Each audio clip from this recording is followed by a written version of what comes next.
siang, sore, malam kawan-kawan semuanya. Dalam kesempatan ini kita akan mendiskusikan atau membicarakan antropologi ekologi, yaitu salah satu cabang atau bagian dari studi antropologi yang memusatkan perhatian, memusatkan analisisnya pada hubungan manusia dengan alam. Antropologi ekologi secara historis adalah respon para antropolog terhadap pandangan masyarakat, pandangan masyarakat dan masyarakat umum dan masyarakat akademik yang Eropa sentris, yang meninjau kehidupan manusia sebagai gejala evolusi yang unilinear, bahwa dianggap masyarakat manusia di dunia ini berkembang mengikuti tahap-tahap evolusi satu garis. Satu garis dari tahap yang rendah ke tahap yang tinggi, terus seperti itu. Dan jika orang Eropa, orang Amerika ini melihat bangsa lain yang berbeda dengan diri mereka dan dianggap aneh atau kurang maju seperti mereka, mereka menganggap bangsa tersebut tahapan evolusinya lebih rendah daripada masyarakat Eropa Amerika. Antropologi ekologi merupakan respon terhadap pandangan seperti ini, bahwa kebudayaan manusia, bahwa manusia bukanlah produk dari proses evolusi kebudayaan yang satu garis. Keberagaman kebudayaan tidak bisa diterangkan oleh perbedaan tahap-tahap evolusi di mana masa tersebut berada. Keragaman kebudayaan dalam perspektif para ahli antropologi ekologi dicoba untuk diterangkan melalui peninjauan terhadap relasi antara masyarakat dan lingkungan. Yang kedua,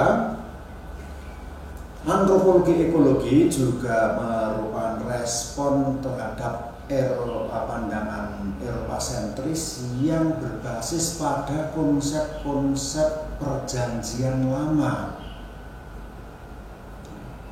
yang meninjau manusia dan alam sebagai dua gejala yang terpisah.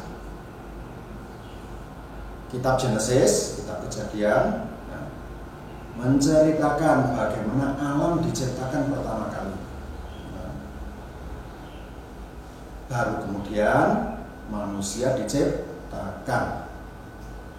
Dan dalam hubungan manusia dengan alam ini, kitab Genesis menyatakan bahwa manusia menduduki jabatan atau memegang peran sebagai penguasa, sebagai wakil penguasa alam, sebagai wakil Tuhan yang menguasai alam, yang mengatur alam, wakil Tuhan di muka bumi.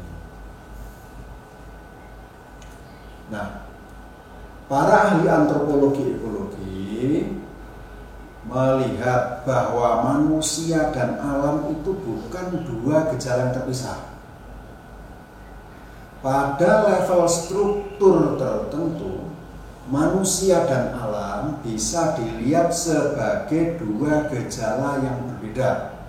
Manusia tidak sama dengan alam, akan tetapi keduanya tidak bisa dipisahkan. Saya sampaikan pada level struktur tertentu, karena pada level struktur yang lain manusia dan alam itu adalah gejala yang sama. Hal ini terjadi pada level fisiologis manusia. Fisik manusia adalah gejala alam. Manusia tubuhnya terdiri dari mineral, terdiri dari bahan-bahan mineral sama seperti bahan alam yang lain. Basis bangunan basis sel manusia itu adalah asam, sama seperti asam dan karbon, sama seperti unsur alam yang lain. Unsur-unsur fisik manusia ini juga tidak berbeda dengan unsur-unsur fisik makhluk hidup yang lain. Ada tulangnya, ada dagingnya, ada darahnya, dan sebagainya. Pada level ini, manusia dan alam itu memang tidak bisa dibedakan. Namun pada level struktur sosial dan struktur kebudayaan, manusia dan alam adalah dua hal yang terpisah. Dua hal yang berbeda, namun tidak bisa dipisahkan. Perdebatan di kalangan para ahli kemudian adalah bagaimana sifat relasi dan bagaimana dinamika yang berlangsung di dalam hubungan antara alam dan manusia. Perdebatan panjang 160 tahun atau lebih, sejak zaman antropologi awal, antropologi klasik, E.B. Taylor dan Louis Henry Morgan, hingga saat ini masih terus membicarakan tentang bagaimana sifat relasi dan dinamika manusia dan alam. Dan perdebatan inilah yang akan kita review di dalam kuliah antropologi ekologi.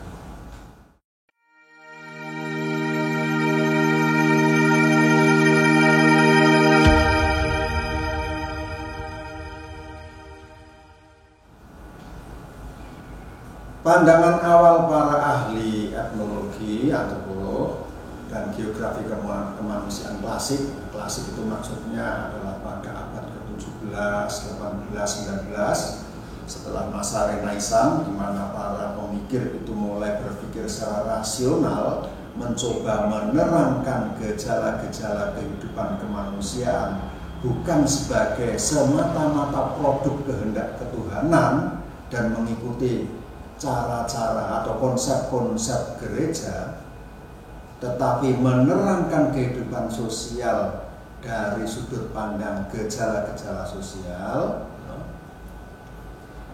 Ini pada masa setelah Renaissance, para ahli ini kemudian ada yang mulai beranggapan bahwa dalam hubungan manusia dan alam, manusia ini ada di bawah dominasi struktur alam.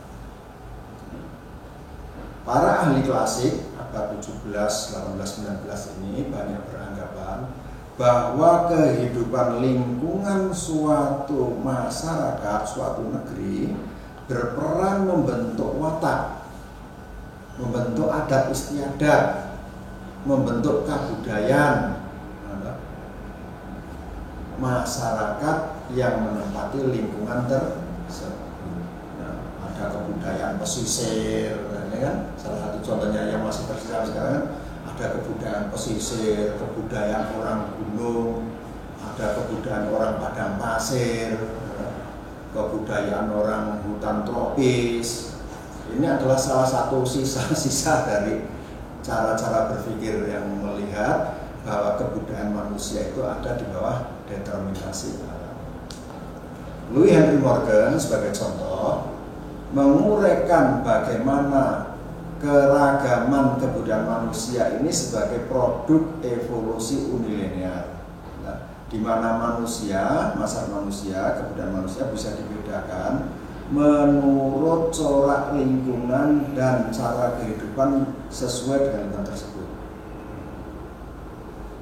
Henry Morgan menggambarkan bagaimana masyarakat berkembang dari tahap liar dan naik berburu meramu, naik lagi bertani, dan kemudian masuk masa industri. Kehidupan berburu meramu, tahap liar dan bertani ini berhubungan dengan kondisi lingkungan di mana masyarakat tersebut hidup. Orang padang rumput, kebetulan berburu meramu ada di lingkungan padang rumput. Kehidupan menggembala juga ada di lingkungan padang rumput. Orang Inuit yang hidup di wilayah Kutub Utara mengembangkan kebudayaan yang dibangun di atas subsistensi berburu satwa laut. Orang di gurun Kalahari hidup dari berburu satwa. Orang tropis ya, di wilayah yang subur hidup sebagai petani. Jika kita amati ya, pandangan Thomas Robert Malthus tentang dinamika populasi manusia juga cenderung sudah sangat environmental deterministik ya, bahwa populasi manusia ini pertumbuhannya berkorelasi dengan pertumbuhan produksi pangan. Pandangan ini tentu saja tidak akurat, gesek, mengsle, karena tidak cukup untuk menjelaskan fakta bahwa di wilayah tropis ada masyarakat pemburu dan peramu yang hidup berdampingan.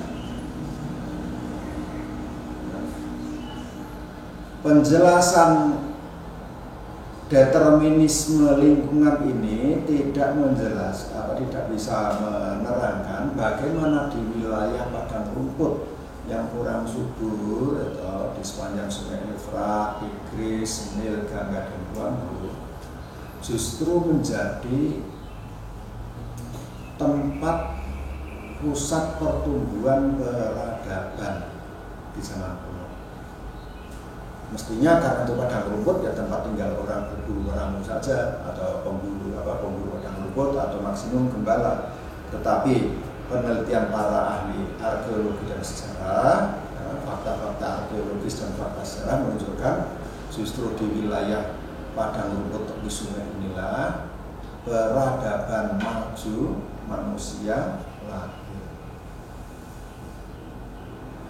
Pandangan determinisme lingkungan ini mengundang respon, yaitu pendekatan yang lebih maju lagi, lebih baru lagi, yang dikenal dengan istilah geographic possibilism.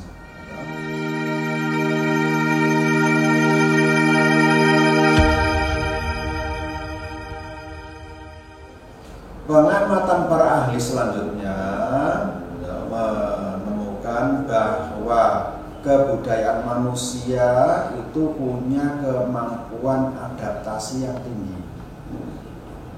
Jadi manusia itu tidak hanya diatur oleh lingkungan, tapi manusia bisa beradaptasi dengan lingkungan. Dan satu lingkungan yang sama itu bisa menjadi habitat bagi kebudayaan, menjadi dua kemudian atau lebih dengan corak yang berbeda.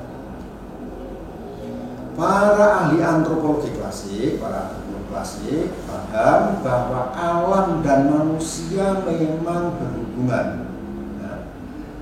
Namun alam bukan faktor penentu yang ketat. Bahwa lingkungan A pasti akan menghasilkan kebudayaan A aksen.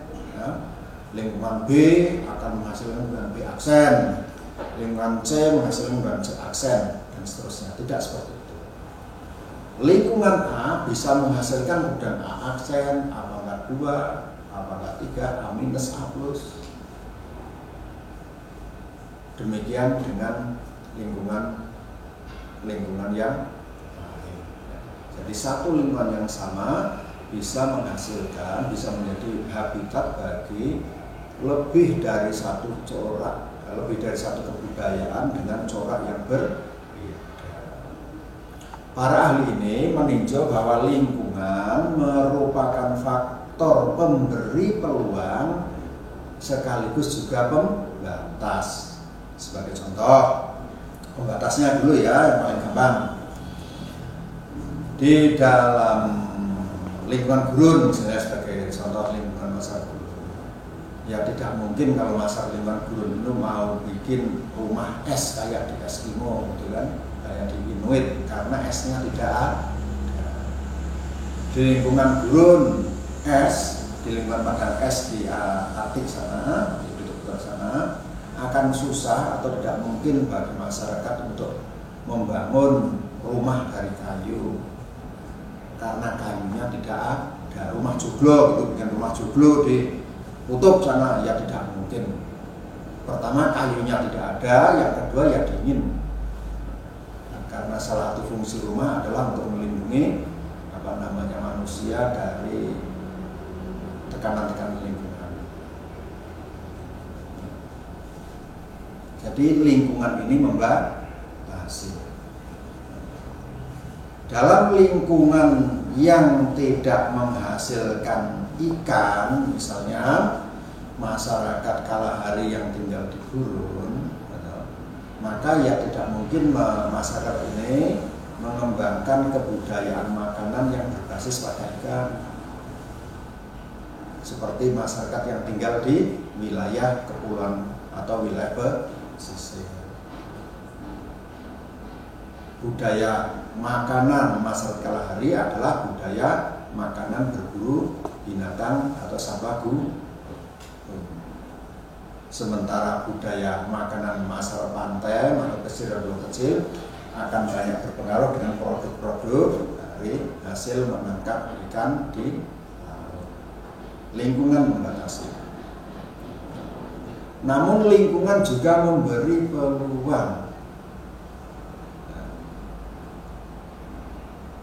bahwa dalam satu kebudayaan yang sama, dalam satu lingkungan yang sama, kebudayaan ini dua bagian yang berbeda bisa berkembang. Nanti akan kita lihat contohnya.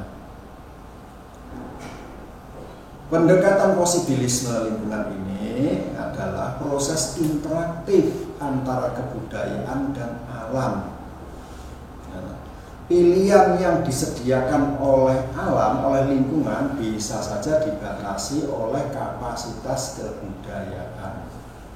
Kapasitas kebudayaan. Dan kapasitas kebudayaan ini terus berkembang.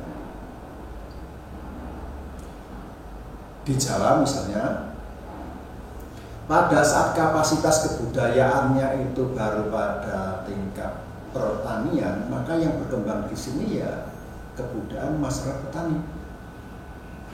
Namun ketika kapasitas kebudayaan meningkat, ada teknologi yang memadai, ada kapital yang memadai, di Jawa bisa berkembang kebudayaan industri.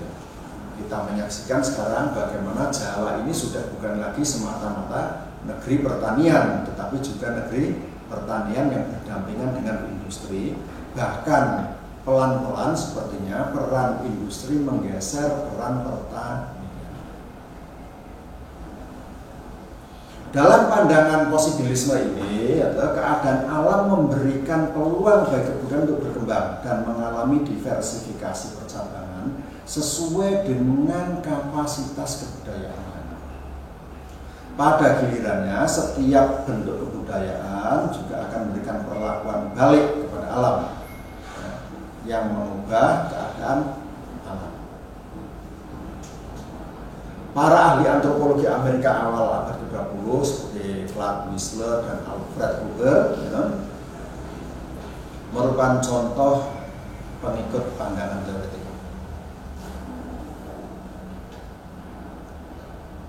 Salah satu contoh yang bisa kita tampilkan untuk melihat ini pandangan geografik posibilisme ini adalah misalnya nih ya, contoh yang masyarakat Mesir. Di Mesir yang lingkungannya itu kurang lebihnya sama selama 1-2 milenial tidak berubah, lingkungan kering semi gurun, lingkungan kering gurun yang dialiri oleh padang oleh Sungai Nil. Sekarang itu bisa tumbuh, bisa berkembang, berbagai kebudayaan dengan corak yang berbeda secara bersama-sama. Pada zaman kuno, ketika teknologi film belum ditemukan, orangnya masih sebagian masih bertani secara terbatas, di Mesir ya tidak bisa berkembang kebudayaan membuat film. Tetapi sekarang dengan adanya teknologi film, adanya ekonomi yang melimpah, adanya pendidikan perfilman yang ada ide-ide artistik yang baru, kita menyaksikan bagaimana di Mesir juga berkembang industri film yang semacam Hollywood di Amerika atau Bollywood di India. Ada industri film membuat film sendiri, ada bintang filmnya, ada studionya. Pada saat yang sama di Mesir juga masih hidup ekonomi turisme yang berbasis pada penggunaan pemanfaatan artefak-artefak arkeologis dari zaman kuno, piramida dan sebagainya. Juga turisme yang berkembang dengan memanfaatkan keindahan alam Sungai Nil. Pada saat yang sama kita menyaksikan sebagian masyarakat Mesir masih hidup sebagai petani, dari kaum Felahi. Di situ di Mesir kita juga menyaksikan ada peradaban industri yang mulai tumbuh dan peradaban pengetahuan yang pada masa lalu sempat berkembang pesat. Kalian bisa menyaksikan keragaman kebudayaan di Mesir melalui tampilan di YouTube. Keragaman itu bisa menjadi contoh, menjadi ilustrasi bagaimana dalam satu lingkungan yang sama bisa berkembang lebih dari satu corak kebudayaan yang berbeda. Dan satu corak budaya dengan corak dan yang lain itu hubungannya bisa saling mengisi. Ya. Satu tradisi dan tradisi yang lain bisa saling mengisi, komplementer, atau industri film menciptakan hiburan bagi kaum petani, dan pariwisata menjadi sumber penghasilan tambahan bagi para petani dan juga menjadi penggerak industri. Pasar menjadi fasilitas berbagai sektor untuk saling berhubungan. Kalian bisa melihat ilustrasi-ilustrasi tersebut di dalam itu. Terima kasih.